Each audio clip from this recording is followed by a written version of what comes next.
Bueno, como les decía hace un momento, mi invitado hoy es Santiago Ulloa, socio y Managing Director de We Family Offices. Santiago, lo primero, un placer tenerte con nosotros aquí en Globo Economía. Gracias, José Antonio, de nuevo por la invitación. Y bueno, vamos a dedicar todo nuestro tiempo hoy, decía yo, a hacer una guía de inversión en tiempos de cambio. Bueno, todos los tiempos seguramente son de cambio de alguna forma, pero digamos que hemos arrancado 2016 con bastantes movimientos, ¿no? Primero las turbulencias de enero y parte de febrero, luego este marzo un poco más calmado. ¿Cuál es tu resumen de este arranque, estos primeros 3 meses del año? Bueno, que los inversionistas están nerviosos, que venimos de prácticamente 5 o 6 años de subidas de mercados bursátiles importantes y que están intentando buscar en algún momento el tomar beneficios de todo lo que ha pasado. Ha podido ser excesivo, pero yo creo que vamos a ver una época de altas volatilidades los próximos meses en todos los mercados financieros en general. Decís los expertos de altas volatilidades, pero luego subrayáis casi siempre que tampoco son tan extraordinarias, porque lo que ha sido extraordinario es que estos últimos años no ha habido mucha volatilidad al final del día, ¿no? Totalmente, o sea, lo que estábamos acostumbrados es a demasiada tranquilidad, y lo que tenemos que acostumbrarnos es a volatilidad mayor y a retornos más bajos, que eso es lo que realmente la gente pone en cuestión. O sea, no vamos a ver las grandes subidas que hemos visto en los últimos años, los tipos de interés están bajos y es muy difícil que vayamos a ver retornos altos en los próximos 12 meses. Las turbulencias yo decía en mi presentación, sobre todo enero, parte de febrero, que bueno, luego se han calmado más, hay sobre todo temores con el tema de China, el petróleo. Bueno, parecería que hay una cierta estabilización, o tenemos que estar preparados, o al menos no quitarnos el cinturón porque vienen más turbulencias de ese tipo. Bueno, como comentamos hace unas semanas ya, sí, nosotros veíamos que era momento de estar quieto, de no vender, de dejar de ver en cierta forma las noticias negativas, porque realmente el que vendió en febrero ha asumido la pérdida y ha habido una recuperación importantísima en las últimas semanas. Yo lo que creo es que hay que volver un poquito al plan estratégico. Todo el mundo tiene que tener un plan estratégico, y un plan estratégico a medio y largo plazo. Y lo que tiene que decir, bueno, quiero estar con mi estrategia, quiero tener mi porcentaje de bolsa en los mercados desarrollados X, el que sea en cada caso, y realmente mantenerlo. Este no es un momento de venta, es un momento realmente de diversificar y de buscar qué tipo de activos pueden dar mayores retornos en esta situación. Decís vosotros, es sobre todo un momento de mantener la cabeza fría, que creo que es lo que tenemos colocado aquí en el título de este segmento. Cuando decís que hay que mantener la cabeza fría y los brazos en el timón, ¿qué es lo que tiene que saber el inversionista, el inversor de ese momento? Lo que no tiene que hacer es vender con el estómago. O sea, realmente cuando hay bajadas fuertes de mercado, a la gente le da miedo, y es razonable. Tienen miedo a sus ahorros de toda la vida y lo que no quieren es perder. Pero si realmente creen que la economía está estable, la economía americana está estable, la economía europea está en fase de recuperación, Japón está también haciendo una inyección de capital importante, no pensamos que venga una recesión, con lo cual hay que mantener las cosas como están. Al contrario, aprovechar estos momentos de bajadas para reestructurar un poquito las carteras y volver a invertir en las cosas en las cuales tú creas, que tengan dividendos, que sean compañías que van a mantenerse en el futuro, ¿no? La pregunta, que ya sé que no os gusta a ninguno porque es demasiado simple, pero que yo siempre hago: ¿renta fija o renta variable? Mira, hemos sido mucho más jugadores de renta variable en general. Creo que ahora existe posibilidades de tener retornos importantes en algunos de los sectores de renta fija. Por ejemplo, todo lo que son bonos de alto rendimiento, lo que llaman high yield. Ahí los diferenciales contra el bono del tesoro se han disparado, están prácticamente 700, 800 puntos. Puedes realmente asumir una posición ahí, que estés asumiendo un riesgo de una compañía sin asumir el riesgo de la bolsa como tal, con retornos importantes.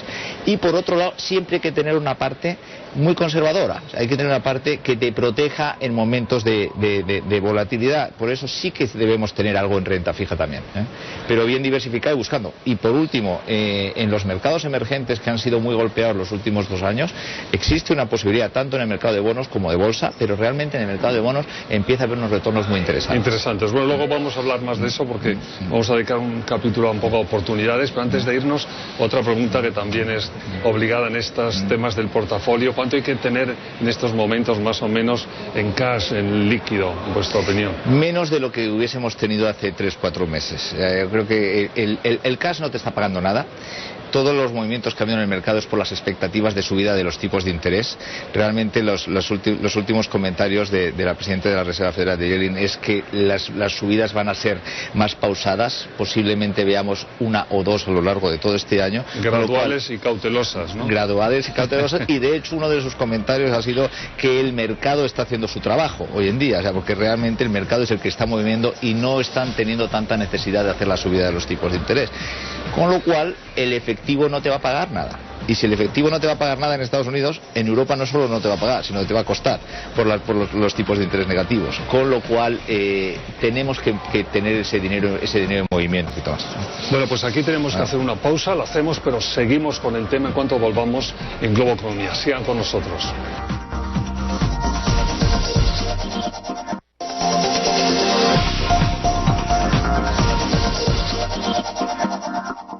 Estamos de vuelta, Globo Economía, con Santiago Ulloa de We Family Offices. De este bloque, bueno, queríamos un poco hablar de los fundamentales económicos detrás de todo lo que está pasando en estos primeros 3 meses en los mercados.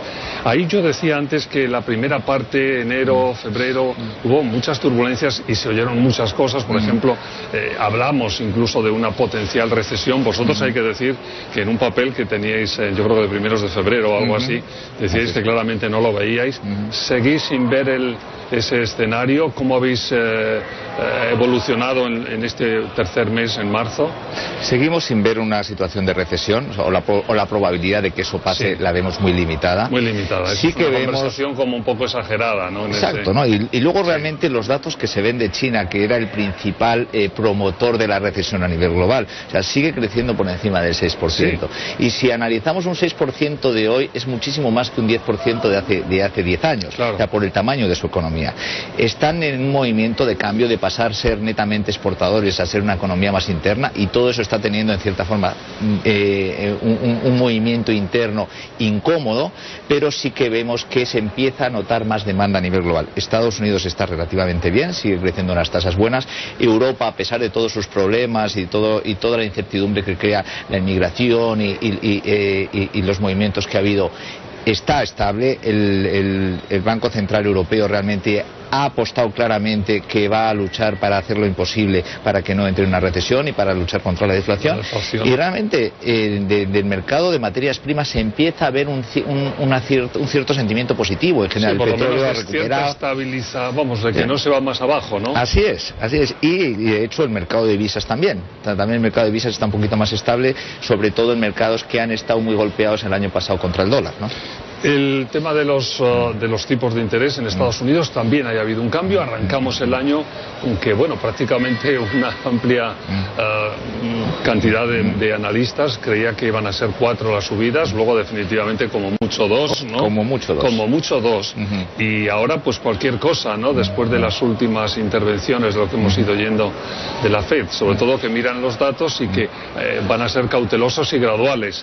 Es así, ¿no? Eso es lo que están diciendo. Realmente los datos económicos no son malos, el nivel de desempleo sigue relativamente bajo, los datos que hay de desempleo siguen siendo relativamente positivos, con lo cual no vemos que sea necesario esas subidas de tipos de interés. Hicieron en su momento la subida, que sí que era un mensaje al mercado de que iban a estar estabilizando la economía, pero en este momento, si suben 1 o 2 veces, el mercado lo tiene asumido.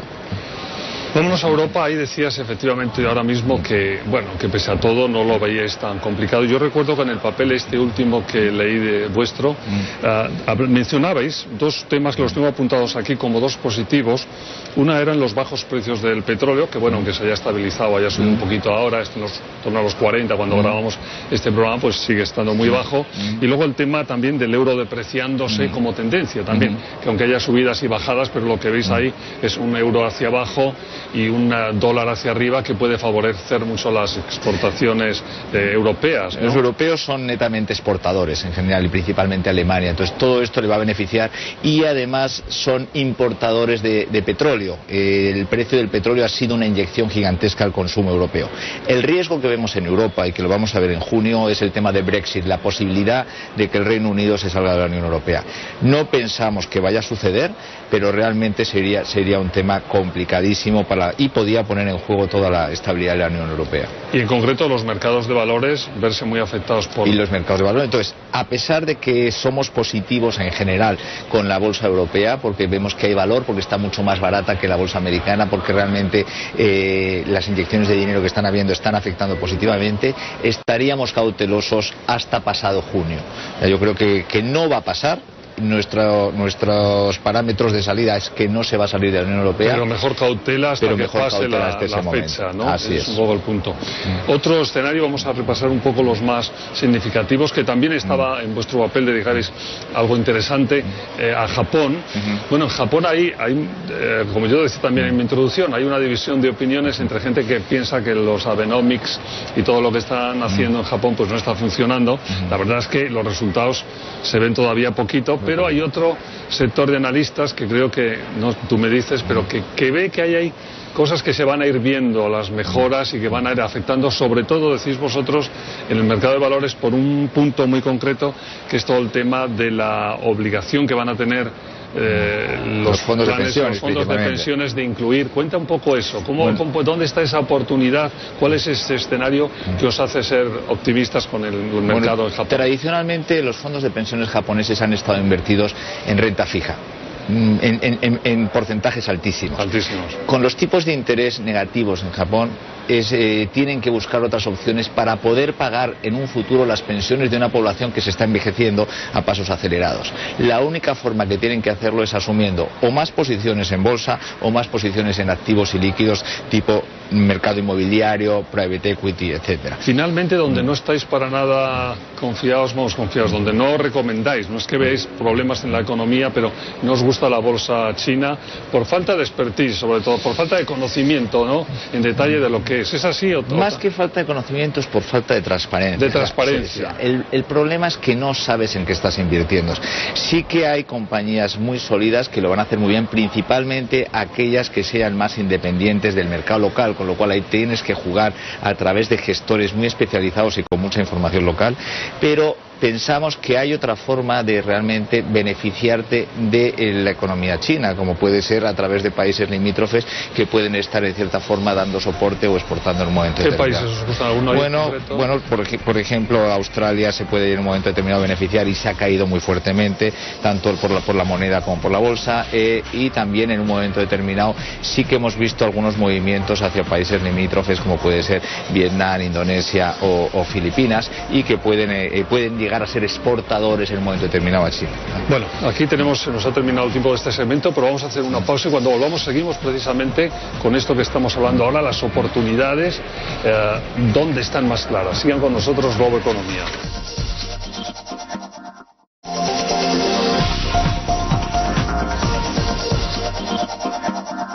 Hola de nuevo, Globo Economía con Santiago Ulloa de We Family Offices. En este bloque, todo ha sido importante e interesante, pero las oportunidades, lo que más queremos oír.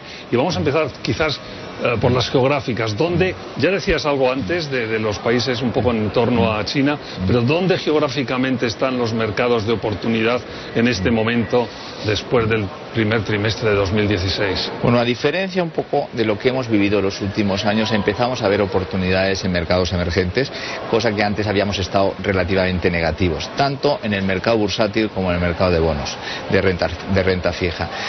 Concretamente hay países que, a pesar de la gran crisis que están teniendo y de las bajadas de su Producto Interior Bruto y de la situación de inestabilidad económica y política que tienen, empieza a haber un cierto luz al final del túnel. Uno de los casos puede ser Brasil, otro de los casos en cierta forma pueden seguir siendo México o Perú y Colombia, a pesar de que sean mercados más pequeños, ¿no?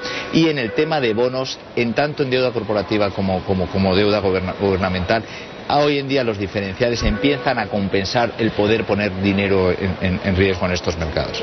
O sea que ahí podemos decir que de alguna forma os empiezan a gustar los mercados emergentes y que en nuestra región empieza a haber países que os empiezan a gustar, ¿no? Nos empiezan a gustar, pero Muy selectivamente. Muy selectivamente y en porcentajes relativamente pequeños. O sea, recordemos que si se tiene un patrimonio que lo quieres diversificar, el riesgo de países emergentes tiene que estar muy limitado a un porcentaje pequeño de las carteras. Vuestro core, lo más importante, donde decís que está al momentum ahora es en los mercados ilíquidos. Cuéntanos. Bueno, llevamos varios años diciéndolo y estamos totalmente convencidos. ¿Y seguís y lo mantenéis? Sí, lamentablemente los mercados financieros públicos, el tipo de retorno que van a ser relativamente bajos. Entonces hay que asumir en cierta forma poner los dos lados de la balanza. ¿Qué estoy dispuesto a tener liquidez y dinero inmediato si quiero vender, o asumir un riesgo adicional de tiempo e iliquidez y tener unos retornos muchísimo más altos? En nuestra opinión, lo que te paga y donde hay ineficiencias de los mercados es en los mercados ilíquidos. Es donde realmente puedes tener diferenciales muy importantes. Para quienes no hayan nunca oído esto de mercados ilíquidos, ¿qué son? ¿Cuáles son los mercados ilíquidos? Lo que llamamos en mercados ilíquidos es una forma de invertir, en muchos casos en los mismos tipos de activos que antes, pero en algún tipo de activo, o de la forma de esa inversión concreta, sí, que no tengas liquidez inmediata. Por ejemplo, mercados de deuda, pero en deudas de préstamos directos, préstamos, financiación directa, tanto en Europa como en Estados Unidos. Vemos una situación importante. Vemos temas de private equity, de compraventa de compañías que no estén cotizadas en mercados públicos. Ahí vemos una posibilidad importante. Todo lo que está relacionado con energía, después de las bajadas tan grandes que ha habido, hay una posibilidad tanto en bolsa, en mercado ilíquido de compañías de ese tipo que no estén cotizados, o en bonos, energía solar, energía eólica, financiación de aviones, o sea, temas que no son tan accesibles, pero que realmente mercados inmobiliarios. ¿Cuáles son las vías? O sea, ¿cómo se llega a esos mercados ilíquidos? Porque no están, eso es lo que no tienes, el mercado es tan abierto, ¿o sí? No, son mercados mucho más cerrados, realmente tiene que venir a través de gestores muy especializados y lamentablemente el acceso es mucho más limitado para la gente de la calle. Entonces tienes que tener contacto con compañías que estén en ese círculo para poder entrar. Es más difícil, lo entiendo que no es para todo el mundo, pero realmente el que tenga acceso puede marcar la diferencia. Mencionabas antes de pasada los activos inmobiliarios. ¿En qué punto estamos ahí? Comprar real estate, comprar casas. Depende dónde y depende a qué precio y depende en qué mercado. Sigue habiendo bolsas de oportunidad, pero menores en Estados Unidos de lo que ha sido en el pasado, pero si estás bien asesorado los puedes encontrar. En Europa seguimos viendo oportunidades también, pero ahí sí que tienes que ir con especialistas que te ayuden a diversificar y a buscar, entendiendo bien lo que puedas querer, si quieres algo que te deje renta o quieres algo que tenga apreciación. Nosotros acabamos de hacer una operación bastante importante con un nivel de flujo de caja, o sea, de inmuebles alquilados del 10% y aparte una apreciación importante en precios, ¿no? Entonces ahí puedes llegar a tener retornos de 13, 14, 16%, ¿no? Anual, ¿no? Pero siempre pasa un poco lo mismo que en el otro caso, que no es... Pero no tienes liquidez y es con un gestor muy especializado que conoce y que lo que hace solo se dedica a eso, ¿no? No pasó de ser un mercado generalista a ser un mercado muchísimo más especializado, ¿no? Bueno, vamos a tener que terminar enseguida, y antes de terminar, con independencia de los tiempos de cambio, de las volatilidades, de todas estas cosas que ocurren casi siempre por otro lado en estos mercados, ¿cuáles son las reglas de oro, lo que debemos de remachar, repetir para invertir con éxito? Invertir con la cabeza, no con el estómago.